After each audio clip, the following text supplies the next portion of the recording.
अस्सलाम वालेकुम व्यूअर्स, मैं हूं कमर चीमा और सबसे पहले तो मेरे YouTube चैनल कमर चीमा सब्सक्राइब करें और बेल आइकॉन पर जरूर प्रेस करें। व्यूअर्स, आज मैं बात करना चाहता हूं कि क्या वजह है कि अमेरिका और अरब अवाम का, मैंने अरब ममालिक का नाम नहीं लिया, अरब अवाम का बदलता हुआ रवैया इंडिया के बारे में, इसकी क्या वजूहात हैं? ये क्या वजह है कि अरब अवाम ये समझते हैं कि इंडिया के अंदर इस्लामोफोबिया आ गया है? वो अरब अवाम जिन्होंने कभी भी इस्लामोफोबिया को इतनी ज्यादा अटेंशन नहीं दी, और जब 9/11 के बाद मगरब पूरा एक पॉलिटिकल, लीगल, इंस्टीट्यूशनल एक पर्सपेक्टिव डेवलप कर रहा था कि मुसलमान जो हैं वो इंतहा पसंदी में और कुछ नेटवर्क जो है वो दहशतगर्दी में इन्वॉल्व हैं, तो अरब अवाम की तरफ से इस तरह का रिएक्शन नहीं आया। बल्कि जो प्राइम मिनिस्टर इमरान खान ने यूएन में स्पीच दी थी उसमें इस्लामोफोबिया पे भी बात की थी कि वो इस्लामोफोबिया जो कि पूरी दुनिया को देखना चाहिए था इंडिया के अंदर, वो क्यों नजर नहीं आया, क्यों इमरान खान की तकरीर के बाद वो इस्लामोफोबिया नजर आया है। तो इसके ऊपर मैं बात करता हूं कि क्या वजह हुई कि अरब अवाम ने यह महसूस किया कि इंडिया के अंदर इस वक्त इस्लामोफोबिया है। पहली बात तो यह है कि जब से कोरोना वायरस आया, मुसलमानों के ऊपर इंडिया में बड़ा मुश्किल वक्त है, क्योंकि इंडियन अवाम जो कि हिंदू इंतहा पसंद हुकूमत इस वक्त इंडिया में मौजूद है, उन्होंने ये तासुर दिया कि जो कोरोना वायरस है ये मुसलमानों की वजह से आया। तबलीगी जमात जो कि इंडिया के अंदर जिसका काम तबलीग करना है और दावत देना है लोगों को इस्लाम की तरफ, उनके ऊपर इल्जाम लगा कि उन्होंने बेसिकली ये कोरोना वायरस फैलाया है और मुसलमानों को ह्यूमन बॉम्ब्स और कोरोना जहाद के जो हैशटैग्स हैं वो ट्विटर के ऊपर दिए गए। तो इसके बाद ये जो तासुर मिडल ईस्ट से इमर्ज हुआ कि क्यों कर मुसलमानों को आप तंग कर रहे हैं और क्यों कर के मुसलमानों को आप ये कहते हैं कि उन्होंने कोरोना वायरस फैलाया और वो इस सारी की सारी चीज की वजह है। मिडल ईस्ट के अंदर तकरीबन 8.5 मिलियन इंडियंस रहते हैं और वो इंडियंस जो हैं वो रेमिटेंस भेज रहे हैं इंडिया के अंदर। तकरीबन 55 अरब डॉलर इंडिया के अंदर जाता है सिर्फ गल्फ ममालिक, जीसीसी मुल्कों से, और तकरीबन 120 अरब डॉलर मुस्लिम ममालिक से इंडिया की तरफ जाता है। तो अरब ममालिक ने क्वेश्चन करना शुरू कर दिया और अवाम ने ये क्वेश्चन करना शुरू कर दिए, जिसमें कुवैत, ओमान, यूएई और कुछ और ममालिक ने ये सवाल किए कि क्यों कर इंडिया कहता है कि मुसलमान जो है वो इंतहा पसंद है और मुसलमान जो है वो कोरोना वायरस का मौजब है और मुसलमानों के लिए इतनी मुश्किलात पैदा की जा रही हैं। वहां पे कहा जा रहा है कि मुसलमानों की दुकानों से सब्जी ना खरीदी जाए और जो इस्लामोफोबिया, इनटॉलरेंस की बात की जा रही है। तो अरब ममालिक ने कहा कि हमें तो गांधी का पता था, हम तो चाहते हैं कि इंडिया जो है मार्टिन लूथर किंग की तरह हो, इंडिया नेल्सन मंडेला की तरह हो, इंडिया गांधी की तरह हो, इंडिया हिटलर की तरह ना हो। मैं हिंदुल कासमी जो कि यूएई की रॉयल फैमिली से जिनका ताल्लुक है, उन्होंने गल्फ में अपना एक आर्टिकल लिखा और उन्होंने कहा कि हम समझते हैं कि जो इनटॉलरेंस फैलाई जा रही है मुसलमानों के लिए और जिस तरह का इंडियंस का रवैया मिडिल ईस्ट में है, अगर ये रवैया इसी तरह जारी रहा तो हम इंडियंस को मिडिल ईस्ट से निकालेंगे भी और उनको फाइन भी करेंगे। अब देखना यह है ये जो क्या पर्सपेक्टिव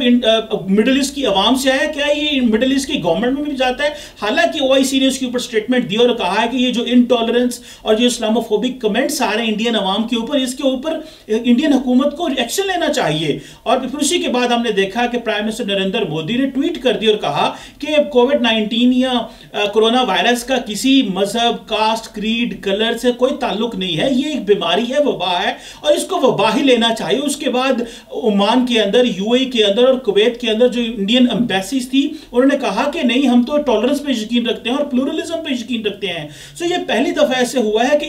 मिडिल ईस्टर्न अवाम का प्रेशर इंडियन हुकूमत ने फील किया है और उनको एहसास हुआ है कि अगर इसी तरह ये इस्लामोफोबिक कमेंट्स होते रहे और अगर मिडिल ईस्ट की अवाम अनॉयड होती रही, नाराज होती रही, तो उम्मीद ये है कि शायद कहीं क्या इंडियंस को निकालना ना शुरू कर दे और जो रेवेन्यू और रेमिटेंस और जो बिजनेस डील्स मिडिल ईस्ट में इंडियंस को मिल रही है वो मिलना की बंद ना हो जाए। सो मैं समझता हूं प्राइम मिनिस्टर इमरान खान ने जो स्पीच की थी अक़वाम मुत्तहिदा के अंदर, उन्होंने कहा था कि इस्लामोफोबिया मुसलमानों को एक बहुत बड़ा चैलेंज है। शायद वो पैगाम अरब ममालिक की अवाम तक पहुंच गया। अरब ममालिक तो बड़ा नाराज हुए थे क्योंकि वो समझते थे कि प्राइम मिनिस्टर इमरान खान ने उनको तनकीद की है। सो ये पहली दफा हुआ है कि अवाम उठ खड़ी और अवाम ये तासुर देने की कोशिश कर रही है। बात सिर्फ यहीं पर खत्म नहीं हुई,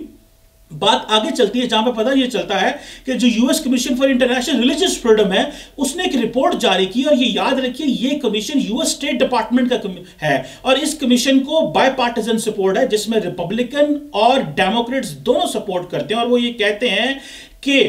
इंडिया के अंदर जो इस वक्त रिलीजियस इंटॉलरेंस है, जो इंतहा पसंदी है, जो इस्लामोफोबिक कमेंट्स किए जा रहे हैं, ये बेसिकली सरासर खिलाफ वर्जी है इंडियन कानून की, इंटरनेशनल नॉर्म्स की और ग्लोबल वैल्यूज की, जिसके ऊपर सारा इंटरनेशनल सिस्टम खड़ा हुआ है। सो इसके बाद उन्होंने ये कहा कि हम चाहेंगे कि पाबंदियां लगे उन लोगों के ऊपर जो वायलेंस की बात करते हैं, जो मुसलमानों को टफ टाइम देते हैं, जिस तरह अमित शाह हैं और बहुत सारे लोग हैं जिन्होंने मुसलमानों के बारे में डेरोगेटरी रिमार्क्स दिए हैं, उनके ऊपर टफ टाइम आना चाहिए और उनके ऊपर पाबंदियां लगे और उनके ऊपर अमेरिका के वीजे बंद कर दिए जाएं। और साथ ही उन्होंने यह कहा कि इंडिया के अंदर वो तंजीमें जो बेसिकली प्लूरलिज्म, टॉलरेंस और लोगों को जोड़ने की बात करते हैं, अमेरिका को उनको फंड करना चाहिए ताकि वो इंडिया के अंदर सोसाइटी को जेल करें, वो मुसलमानों, हिंदुओं, सिखों और सबको जेल करें और आगे की तरफ चले, ना कि रिवर्स पीछे की तरफ जाएं। सो मैं ये समझता हूं कि